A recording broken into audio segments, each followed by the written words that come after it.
கொடுக்கறதுக்கான தண்டனை எந்த அளவுக்கு ஸ்ட்ராங்கா கொடூரமா இருக்கோ அந்த அளவுக்கு அந்த தப்பை செய்யறதுக்கான தைரியம் நிறைய பேருக்கு வராது. இதனால அந்த குற்றங்களும் கம்மியாகும். இது ஒரு உண்மையான விஷயமா இருந்தாலும் இந்த ஒரு பேசிக் கான்செப்டை வச்சுக்கிட்டே மனித வரலாற்றுல இல்லாமடா ஒருத்தனை டார்ச்சர் பண்ணி கொள்வீங்கிற மாதிரி ரொம்ப டெரிஃபிக்கான சைக்கோத்தரமான பனிஷ்மெண்ட்ஸ் எல்லாம் இருக்கு. அதுல டாப் 8 பனிஷ்மெண்ட்ஸ் தான் இந்த வீடியோல நம்ம பார்க்க போறோம். இது டாப் 8 கேட்டகரியில நான் வச்சிருக்கிறதுனால ஃபர்ஸ்ட் நீங்க பாக்குற பனிஷ்மெண்ட் விட அடுத்து பாக்குறது இன்னும் கொடூரமா இருக்கும், அதுக்கு அடுத்து வரது இன்னுமே கொடூரமா இருக்கும். சோ அதனால நான் இங்கே ஒரு சின்ன டிஸ்க்ளைமர் கொடுத்துக்கிறேன். நீங்க ரொம்ப இலகிய மனசா சாஃப்ட் ஹார்ட்டடா இருக்கீங்க அப்படின்னா ஃபர்ஸ்ட் 3 பனிஷ்மெண்ட்ஸோட இந்த வீடியோ க்ளோஸ் பண்ணிக்கோங்க. ஏன்னா அதுக்கு மேல வர சில பனிஷ்மெண்ட்ஸ் எல்லாமே லிட்டரலி எனக்கு இந்த வீடியோல எப்படி எக்ஸ்பிளைன் பண்ண போறேன்னு கூட தெரியல. ஏன்னா அந்த அளவுக்கு ரொம்ப டிஸ்கஸ்டிங்கா வியர்டான பனிஷ்மெண்ட்ஸா தான் இருந்துச்சு. சோ அதெல்லாம் உங்களுக்கு ஓகேனா மட்டும் இந்த வீடியோ கண்டினியூ பண்ணுங்க. சோ இதுக்கு மேல நம்ம இந்த வீடியோ ஸ்டார்ட் பண்ணிடலாம். Number 8 The Rat Dungeon. லண்டன்ல 1000 அது 1500 குள்ள இருந்த ஒரு ஃபேமஸான பனிஷ்மெண்ட் தான் இது அப்படின்னு சொல்றாங்க. அந்த காலத்துல லண்டன்ல இருந்த எல்லா கிரிமினல்ஸ்க்குமே இந்த பனிஷ்மெண்ட்டை பார்த்தா ரொம்பவே பயம். யூகேல லண்டன் டவர் அப்படின்னு சொல்லிட்டு ஒரு ஃபேமஸான பில்டிங் இருக்கும். அந்த பில்டிங்க்கு கீழே ஒரு கம்ப்ளீட்லி இருட்டான ஒரு செல்லை கட்டி வச்சிருக்கிறதா சொல்றாங்க. அதாவது ஜெயில் மாதிரி. பொதுவாகவே இந்த பனிஷ்மெண்ட்டை கிரிமினலா இருக்கவங்க, திருடுறவங்க, இவங்களுக்கு எல்லாம் தான் கொடுப்பாங்க. ஸோ அந்த மாதிரி கிரிமினல்ஸ் எல்லாத்தையுமே இந்த டார்க்கான செல்லுக்குள்ள கூப்பிட்டு வந்து அவங்களோட கையும் காலையும் செயினால கட்டி போட்டுருவாங்க. இது கேட்கறதுக்கு நார்மலா தானே இருக்கு அப்படின்னு நினைச்சீங்கன்னா கிடையாது. பிகாஸ் அந்த செல்லுக்கு பக்கத்துலேயே வந்து ஒரு கடல் இருக்கிறதா சொல்றாங்க. எவ்ரி டைம் அந்த கடல்ல இருக்கிற அலைங்கெல்லாம் அந்த தண்ணி எல்லாம் ரைஸ் ஆகும்போது அங்கிருந்து நூற்றுக்கணக்கான எலிங்க அந்த செல்லுக்குள்ள வரும். ஸோ கம்ப்ளீட்லி இருட்டான ஒரு ரூம்ல கை கால் கட்டப்பட்ட நிலைமையில அந்த பிரிசனருக்கு கொஞ்சம் கொஞ்சமா அந்த எலிங்க வர சவுண்ட் எல்லாமே கேட்டே இருக்கும். ஒரு சில மணி நேரங்கள்லயே ஹண்ட்ரட்ஸ் ஆஃப் ராட்ஸ் அவரோட உடம்பு போட்டு பிரிச்சு மேய்ஞ்சிரும். இவ்வளவுதான் அவங்க துள்ளுனாலும் உதறினாலும் ஒரு சில மணி நேரங்கள்லயே அவங்க எக்ஸாஸ்ட் ஆகி மயக்கம் போட்டுருவாங்க. கண் முழிச்சு பார்க்கும்போது அவங்க உடம்புல ஆயிரக்கணக்கான எலிங்க கடிச்சு வச்ச காயங்கள் மட்டும்தான் இருக்கும். ஆனா இது ஒரே நாள்லாம் முடிஞ்சிடாது. ஒவ்வொரு நாளும் திரும்பி திரும்பி இந்த ப்ராசஸ் நடந்துகிட்டே இருக்கும். சில பேரை சில நாட்கள்லயே வெளியே கொண்டு வந்துருவாங்க, சில பேர் வாரக்கணக்கில் உள்ள இருப்பாங்க, சில பேர்லாம் வாழ்க்கை முழுக்க உள்ளே தான் இருப்பாங்க. இந்த மாதிரி ஒவ்வொருத்தரும் அவங்க பண்ற தப்புக்கு ஏற்ற மாதிரி அங்க டேஸை ஸ்பெண்ட் பண்ணுவாங்க. அடுத்ததான் நம்பர் 7ல பார்க்க போறது தி ராக். நம்ம முன்னாடி பார்த்த அதே லண்டன் டவர்ல வந்து இந்த மாதிரி ஒரு டார்ச்சரிங் மிஷின் வச்சிருப்பாங்க. இந்த மிஷினுக்கு பேர் தான் ராக் அப்படின்னு சொல்லுவாங்க. இந்த கிரிமினல்ஸா இருக்கவங்க எல்லாத்தையுமே கூப்பிட்டு வந்து அந்த ராக்கோட 2 எட்ஜ்ல அவங்களோட கையை கால் ரெண்டையுமே லாக் பண்ணிட்டு அதை ஸ்க்ரோல் பண்ண ஆரம்பிச்சாங்க அப்படின்னா அவங்களோட கை எலும்பு, அதுக்கப்புறம் காலில் இருக்கிற ஜாயிண்ட்னு சொல்லிட்டு எல்லாமே பீஸா நுறுங்கி டிஸ்லோகேட் ஆக ஆரம்பிச்சிடும். அதுலயும் 1447 அப்ப இங்கிலாந்துல இருக்க ஆனா ஆஸ்கியூ அப்படிங்கிற 25 வயசு பொண்ணு இதே மாதிரி ராக்ல கொண்டு வந்து அவங்களோட உடம்பெல்லாம் கட்டி போட்டு ஸ்க்ரோல் பண்ணி பயங்கரமா டார்ச்சர் பண்ணிருக்காங்க. அவங்க உடம்புல இருக்கிற ஒவ்வொரு எலும்பு உடஞ்சதுக்கு அப்புறமா அவங்கள ஒரு வீல்ல, அதாவது அவங்க கம்ப்ளீட்டா பேரலைஸ் ஆயிட்டாங்க, அவங்களால நவர கூட முடியாது, அந்த மாதிரி இருக்கவங்கள ஒரு வீல் சேர் மாதிரி எக்யூப்மெண்ட்ல வச்சு ரொம்ப தூரமா தள்ளி கொண்டு போய் அவங்கள உயிரோடையே எரிச்சு கொண்டுட்டாங்க. சரி, எதுக்காக இந்த பொண்ணை இவ்வளவு கொடூரமா கொலை பண்ணாங்க? அது ஒரு 25 வயசு பொண்ணு. அந்த அளவுக்கு என்ன பெரிய தப்பு பண்ணாங்கன்னு யோசிச்சீங்கன்னா, சிம்பிளி இந்த கிறிஸ்டியானிட்டி இருக்கு இல்லையா, அந்த பைபிள், அதுல இருக்க ஸ்கல்ப்சர்ஸ் எல்லாமே இவங்க ரீட் பண்ணி மெமரைஸ் பண்ணி வச்சிருந்து அது வேற சில குரூப் ஆஃப் பொண்ணுங்களுக்கு எல்லாம் வந்து இவங்க சொல்லி கொடுத்துருக்காங்க. பேசிக்கலி அந்த டைம்ல அந்த பிளேஸ்ல பாத்தீங்கன்னா கெட்டாலிக் சர்ச்சை தவிர வேற எந்த ரிலீஜனை ஃபாலோ பண்ணாலும் அவங்கள மக்கள் எல்லாருமே சேர்ந்து இந்த மாதிரி கொடூரமா கொண்டுருவாங்க அப்படின்னு சொல்றாங்க. அதுல பர்டிகுலரா இவங்க கிறிஸ்டியானிட்டியை படிச்சு அதை மித்த சில பெண்களுக்கும் வந்து டீச் பண்ணிருக்காங்க இல்லையா. அவங்க யாருக்கு டீச் பண்ணாங்க, அந்த பொண்ணுங்க எல்லாம் யாருன்னு சொல்லி தெரிஞ்சுக்கிறதுக்காக தான் இவங்களை ராக்ல கொண்டு வந்து டார்ச்சர் பண்ணிருக்காங்க. பட் எவ்வளவு டார்ச்சர் பண்ணாலும் இவங்க அந்த பொண்ணுங்களோட நேம்லாம் சொல்லாதனால கடைசியா அவங்களை உயிரோடையே எரிச்சு கொண்டுட்டாங்க. இதுல இதை விட கொடுமை என்ன அப்படின்னா, இவங்க இந்த மாதிரி பைபிள்லாம் படிச்சாங்கிற விஷயத்த சோல்ஜர்ஸ் கிட்ட போய் கம்ப்ளைண்ட் பண்ணதே இந்த பொண்ணோட சொந்த ஹஸ்பண்ட் தானா. நெக்ஸ்ட் நம்ம பார்க்க போறது போனா கூசி. இந்த வேர்டுக்கு லத்தீன்ல என்ன மீனிங் சொல்றாங்க அப்படின்னா பெனால்டி ஆஃப் சாக், அதாவது சாக்குனால கொடுக்கப்படுற தண்டனை. தன்னோட சொந்த குடும்பத்துல இருக்கிற மெம்பரே யாராச்சும் கொலை பண்ணாங்க அப்படின்னா அவங்களுக்கு தான் அந்த பனிஷ்மெண்ட் கொடுக்கறதா சொல்றாங்க. பேசிக்கலி அந்த கில்லரை வந்து தனியா ஒரு இடத்துக்கு கூட்டு போய் லெதரால செஞ்ச ஒரு பெரிய சாக், அதாவது பேக் மாதிரி, அதுக்குள்ள அவனை உட்கார வச்சு அதுல வந்து ஒரு பாம்பு, அப்புறம் ஒரு டாக், மங்கி, அப்புறம் கோழி எல்லாம் போட்டு அவங்க எல்லாத்தையுமே மொத்தமா காத்து கூட வெளியே வராத அளவுக்கு டைட்டா சீல் பண்ணி ஒரு கடலோட ஹைட்ல இருந்து தண்ணிக்குள்ள ஆக்சுவலி அந்த கில்லர் வந்து அவங்க ஃபேமிலி மெம்பரை கொண்டதுக்காக இந்த பனிஷ்மெண்ட் கொடுக்குறாங்க. ஓகே, பட் எதுக்காக இந்த அனிமல்ஸ்? ஆனா இந்த பனிஷ்மெண்ட்டும் இதோடய முடிஞ்சிடாது. இந்த இடத்துல அந்த கில்லருக்கு வந்து 2 ஆப்ஷன் இருக்கு. ஒன்னு வந்து இந்த மாதிரி சாக்குக்குள்ள போய் அந்த 4-5 அனிமல்ஸோட சேர்ந்து அவர் செத்துறலாம். அப்படி இல்லைன்னா அந்த ரோம்ல கொலாசியம்னு சொல்லிட்டு ஒரு இடம் இருக்கும் தெரியுமா, அந்த இடத்துல போய் இவர் பெர்ஃபார்ம் பண்ணலாம். பெர்ஃபார்ம்னா இந்த டான்ஸ், சிங்கிங் அந்த மாதிரிலாம் கிடையாது. அந்த இடத்துல வந்து இன்னொரு ஒரு கொடூரமான அனிமல் வரும். அந்த அனிமல் வந்து அங்க சுத்தி இருக்கிற எல்லா மக்கள் முன்னாடியும் இவரை லைவாவே பீஸா அறுத்து கடிச்சு மென்னு சாப்பிட்டுரும். The rat, bull and dew. 1567 அப்போ டச்சோட லீடரா இருந்த டயடியர் சுனோய் அப்படிங்கிறவருக்கு வந்து ரொம்பவே ஃபேமஸான ஒரு பனிஷ்மெண்ட் ஆயுது அடிக்கடி யூஸ் பண்ணுவாராம். இந்த பனிஷ்மெண்ட்டை பத்தி சொல்றதுக்கு முன்னாடி பேசிக்காவே இதை யாருக்கு கொடுப்பாங்க அப்படின்னா, ஏதோ ஒரு உண்மையை மறைக்கிறவங்களுக்கு, அவங்க கிட்ட இருந்து அந்த உண்மையை வாங்கணும் அப்படிங்கிறதுக்காக அவங்களுக்கு இந்த பனிஷ்மெண்ட் கொடுக்கறதா சொல்றாங்க. நேரா அந்த பர்சனை ஒரு டேபிள் மேல போய் கமுத்தி வச்சு ஒரு எலி பிளஸ் ஒரு பவுல்னு சொல்லிட்டு ரெண்டையுமே எடுத்துட்டு வந்து அந்த எலிய பவுலுக்குள்ள போட்டு அந்த பவுல அந்த பர்சனோட வயிற்றுக்கு மேல வச்சிருவாங்க. அந்த பவுலுக்கு மேல நெருப்பை காட்டி ஹீட் பண்ணும்போது அந்த பவுல் முழுக்க ஹீட் ஆகிறப்ப அந்த எலி வந்து வெளியே போகணும் அப்படிங்கிறதுக்காக தப்பிக்க முயற்சி பண்ணி கண்ணா பின்னான்னு போட்டு தோண்ட ஆரம்பிக்குமா. தரையில கிடையாது, அவரோட வயிறுல, அவரோட இன்னர் வயிற்றுக்குள்ள போன அந்த எலி அங்கிருந்து வெளியே வரணும் அப்படிங்கிறதுனால கண்ணா பின்னான்னு கண்ணில் படுற எல்லா ஆகன்ஸையும் கடிச்சு கொதறி அங்கிருந்து வெளியே வருமா. சப்போஸ் அது வெளியே வந்துச்சு அப்படின்னா அந்த பர்சன் உயிரோட இருக்க மாட்டாங்க. இந்த இன்பிட்வீன் கேப்ல அந்த வலி தாங்க முடியாம அந்த பர்சன் உண்மையை வளரிட்டாங்க அப்படின்னா அவங்க உயிர் பழிச்சிருவாங்க. இல்லை அப்படின்னா அந்த எலி மேலே வந்துடும், அவரும் மேலே போயிடுவார். இந்த டார்ச்சர்லேயே 2 மெத்தட்ஸ் இருக்கிறதா சொல்கிறாங்க. அதில் ஃபர்ஸ்ட் மெத்தட் தான் இது. செகண்ட் மெத்தடில் என்ன பண்ணுவாங்க அப்படின்னா, இந்த பவுலையும் எலியும் எடுத்துகிட்டு வருவாங்கன்னு சொன்னால, செகண்ட் மெத்தடில் வந்து இந்த பவுலுக்கு பதிலாக ஒரு ஃபனல், ஒரு பெரிய டியூப் மாதிரி ஒன்று எடுத்துகிட்டு வருவாங்கன்னா, அந்த டியூப் எடுத்துகிட்டு வந்து இந்த பர்சனோட பேக்கில் சொருவி அதுக்குள்ளே வந்து இந்த எலியை போட்டு அந்த டியூபை ஹீட் பண்ணுவாங்களாம். சரி, ஓகே, நான் எக்ஸ்பிளைன் பண்ண வரைக்கும் போது நம்ம அடுத்து போயிடலாம். நெக்ஸ்ட் நம்ம பார்க்க போகிறது கிபெட்டிங்.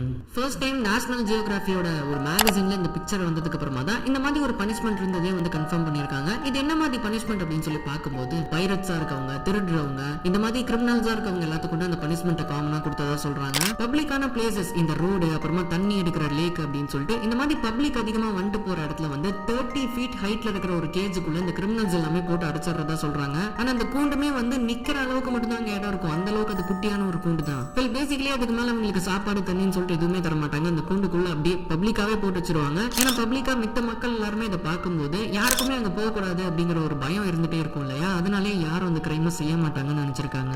பட் இது அந்த கிரிமினல்ஸ்க்கான பனிஷ்மெண்ட்னு சொல்றதை விட அந்த மக்களுக்கு தான் ஒரு பெரிய பனிஷ்மெண்டா இருந்திருக்கு. ஏன் அப்படின்னா இந்த மாதிரி கிரிமினல்ஸ் எல்லாம் பப்ளிக் பிளேஸ்ல வைக்கிறதுனால ஒவ்வொரு வாட்டி அவங்க சும்மா தண்ணி எடுக்க போனாங்கன்னா கூட அவங்க மேல இருந்து கத்திட்டே இருப்பாங்க. இதனால அவங்களோட மென்டல் ஹெல்த் ரொம்பவே பாதிக்கப்பட்டிருக்கும். ஆனா அந்த கூண்டுக்குள்ள இருக்க சில கிரிமினல்ஸும் வந்து அங்கேயே இறந்து போயிருவாங்க இல்லையா. அப்படி இறந்து போயிட்டாங்க அப்படின்னா அவங்க உடம்பெல்லாம் அழுகி போய் அதனால பயங்கரமா அந்த இடம் ஃபுல்லா ஸ்மெல் வர ஆரம்பிச்சிடும். சோ அதனால வீட்டுக்குள்ள கூட யாராலையும் இருக்க முடியாது. இந்த விஷயத்தை கவர்மெண்ட் கிட்ட மக்கள் கம்ப்ளைண்ட் பண்ணிட்டே இருந்தாலும் கூட சில பேர்லாம் இறந்து போன அந்த பாடியை வந்து 20 வருஷம் கழிச்சு வந்து எடுத்ததாகவும் சொல்றாங்க. அந்த மாதிரி ஒரு கேஜ் தான் வந்து நேஷனல் ஜியோகிராஃபியோட மேகசின்ல போட்டிருக்காங்க. ஸ்கேபிசம் இந்த மெத்தட்ல வந்து பாத்தீங்க அப்படின்னா, அந்த பர்சன் இருக்காங்கல்ல அவங்கள வந்து ஒரு போட்ல வந்து கட்டி போடுவாங்களா. அது எப்படின்னா அவரோட கை கால் ரெண்டுமே வந்து அந்த போட்டுக்கு வெளியில வர மாதிரி அவர் அட்டாச் பண்ணிடுவாங்க. அதுக்கப்புறமா அவரோட வாயில வந்து ஃபோர்ஸ்ஃபுல்லா 1 litre of honey and 1 litre of மில்க்கையும் ஊற்றுவாங்களாம். அதுக்கப்புறமா அந்த போட்டை வந்து அங்கிருந்து போக வச்சிருவாங்க. கொஞ்சம் கொஞ்சமா அந்த போட் மூவ் ஆகி போனதுக்கு அப்புறமா ஃபர்ஸ்ட் ஆஃப் ஆல் சன்லைட்ல இருந்தே அவர் வந்து பாதி சாக ஆரம்பிச்சிருவாரு. அதுக்கப்புறமா அவர் குடிச்ச அந்த பால் தேன்லாம் இருக்கு இல்லையா, அதை அவர் வாயில ஊத்துனதுக்கான காரணமே அது ஒரே நேரத்துல லிட்டர் கணக்கில் குடிச்சோம் அப்படின்னா சிவியரான டைரியா ஏற்படும். அதனால அந்த போட்டுக்குள்ள கண்டபடி நாஸ்தியாகி அவர் வாமிட் பண்ண சுத்தி இருக்கிற ஏகப்பட்ட இன்செக்ட்ஸ், பூச்சிங்க, அதுக்கப்புறம் அந்த தண்ணிக்குள்ள இருக்கிற உயிரினங்கள்னு சொல்லிட்டு எல்லாமே ஒரு போட்டை நோக்கி அட்ராக்ட் ஆகி வர ஆரம்பிக்கும். அதுவும் ஒரு தேன் அதிகமா குடிச்சிருக்கிறதுனால ஏகப்பட்ட தேனீக்கள் அண்ட் ஃப்ளைஸ் எல்லாமே வந்து அவர் அட்டாக் பண்ண ஆரம்பிக்கும், சாப்பிட ஆரம்பிக்கும் அப்படின்னு சொல்றாங்க. நார்மலாவே நம்ம சும்மா கிச்சன்ல ஏதாவது கெட்டு போன சாப்பாடை மறந்து வச்சோம்னாலே அதை சுத்தி அப்படியே ஒரு ஊரே பறந்துட்டு இருக்கும். அப்படி இருக்கும்போது ஒரு நடு காட்டுல கடல்ல இந்த மாதிரி ஒரு நிலைமையில ஒருத்தர் போயிட்டு இருந்தார் அப்படின்னா எந்த அளவுக்கு இன்செக்ட் வருங்கிறத மட்டும் யோசிச்சு பாருங்க. ஆனா அதுவும் இந்த ப்ராசஸ் ஒரே ஒரு டைம்ல நடக்காது. திரும்பி அவரோட போட்டை கண்டுபிடிச்சு போய் திரும்பி அவரோட வாயில வந்து ஃபோர்ஸ்ஃபுல்லா இந்த ஹனியும் மில்கையும் ஊத்திட்டே இருப்பாங்களாம். இந்த மாதிரி டெய்லி அவங்க பண்ணிட்டே இருப்பாங்க. ஏகப்பட்ட இன்செக்ட்ஸ் கிட்ட இவர் கடி வாங்கிட்டே இருப்பாரு. ஒரு கட்டத்துக்கு மேல கிட்டத்தட்ட ஒரு 17 டேஸ்க்கு அப்புறமா இவரால தாங்க முடியாம அந்த பெயின்லயே இறந்து போயிடுவாரு. அப்படி இறந்து போகும்போது அவரோட உடம்புல ஏகப்பட்ட இன்செக்ட்ஸ் பைட்டும் அவரோட உடம்புக்குள்ள இருக்கிற ஃப்ளூயிட்ஸ் இருக்கும்ல அது ஃபுல்லாவே பாராசிட்ஸா இருக்கும்னு சொல்றாங்க. நெக்ஸ்ட் நம்ம பார்க்க போறது பிரான்ஸ் புல் பர்ன். பேசிக்காவே ஒரு மாடு மாதிரியான சிலையில வந்து மனுஷங்களை போட்டு கொலை பண்ற மாதிரி ஒரு ஃபார்மட் ஆஃப் டார்ச்சர் தான் இது. பட் ஆனா இந்த பனிஷ்மெண்ட்டை பத்தி சொல்றதுக்கு முன்னாடி இதுக்கு பின்னாடி ஒரு பேக் ஸ்டோரி இருக்கு. அதாவது இந்த மாடு ஸ்டாச்சு இருக்கு இல்லையா, இதை ஃபர்ஸ்ட் டைம் இன்வென்ட் பண்ண ஒரு சைக்கோ. ஆக்சுவலி அவன் சைக்கோன்னு தான் சொல்லணும். ஏன்னா அவன் போர் அடிச்சாலே நிறைய பேரை கொல்லுவான். ஈவன் குழந்தைங்களை கூட அவன் வெட்டி சாப்பிடுவான்னு சொல்றாங்க.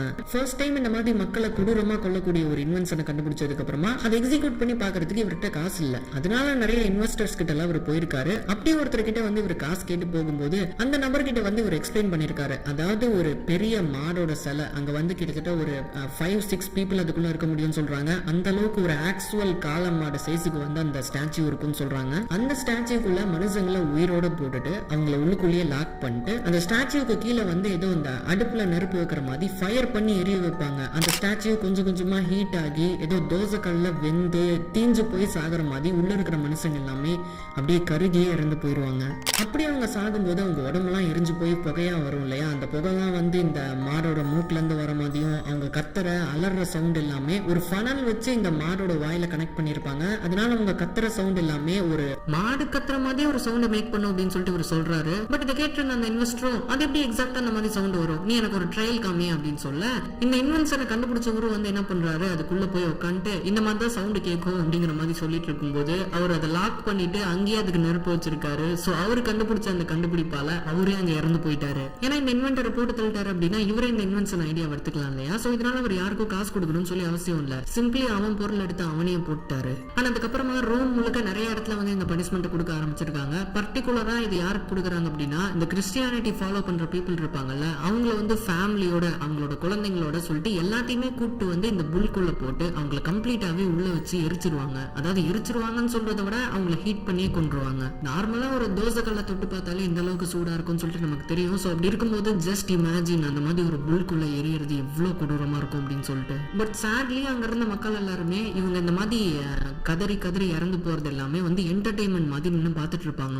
அண்ட் ஃபைனலி நம்ம பார்க்க போறது குரூசிஃபிகேஷன். இதை விட கொடூரமான வேலை வந்து யாரையுமே கொல்ல முடியாது அப்படின்னு சொல்றாங்க. அந்த அளவுக்கு இது ஒரு டெட்லியான பனிஷ்மெண்ட் ஹியூமன் ஹிஸ்டரியிலேயே. இந்த பனிஷ்மெண்ட்டையுமே ரோம்ல இருக்க மக்கள் தான் எல்லாருக்கும் கொடுத்துட்டு இருந்ததா சொல்றாங்க. பேசிக்கா இந்த பனிஷ்மெண்ட்டை கொடுக்குற ஒரு பர்சன் என்ன பண்ணுவாங்க அப்படின்னா ஒரு பெரிய சைஸ் சிலுவை கிட்டத்தட்ட 135 கிலோ வெயிட் இருக்க ஒரு சிலுவையை வந்து அவங்களை தூக்கிட்டு நடந்து வர சொல்லுவாங்க அந்த பனிஷ்மெண்ட் கொடுக்குற ஸ்பாட்டுக்கு. அந்த பர்சன் அந்த சிலுவையை கொண்டு வந்ததுக்கு அப்புறமா அந்த இடத்துல அந்த சிலுவையை நட்ட வச்சு அந்த சிலுவையோட லெஃப்ட் ரைட்னு சொல்லிட்டு அவங்களோட கை காலன்னு சொல்லிட்டு எல்லாத்தையுமே ஆணி அடிச்சு அதுல சீல் பண்ணிடுவாங்க. அதுவும் ஆணினா டமா துண்டெல்லாம் இருக்காது, அந்த கையையும் கிழிச்சிட்டு பின்னாடி இருக்க சிலுவையில போய் அட்டாச் ஆகிற அளவுக்கு ஒரு பெரிய சைஸ் ஆஃப் ஆணி தான் அடிப்பாங்க.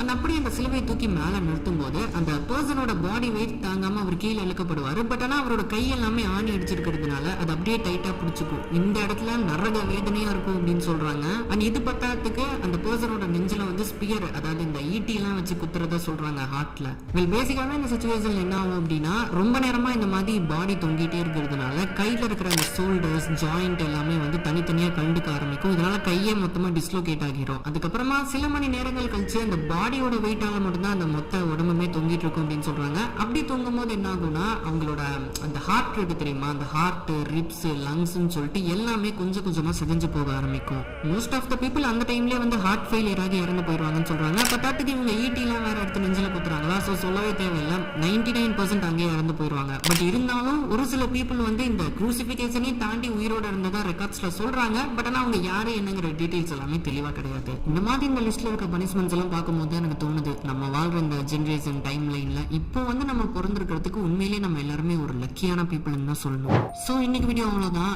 நான் ஏற்கனவே போட்டு ஒரு Q&A வீடியோவில் வந்து ஒரு கொஸ்டின் கேட்டிருந்தாங்க, ஞாபகம் இருக்கா, இந்த உங்களோட ஸ்கூல்லேயே இருக்கிற வியர்டான பனிஷ்மெண்ட் பற்றி சொல்லுங்க அப்படின்னு சொல்லிட்டு. அதுக்கு நானும் ஆன்சர் பண்ணியிருந்தேன் அந்த வீடியோவில்.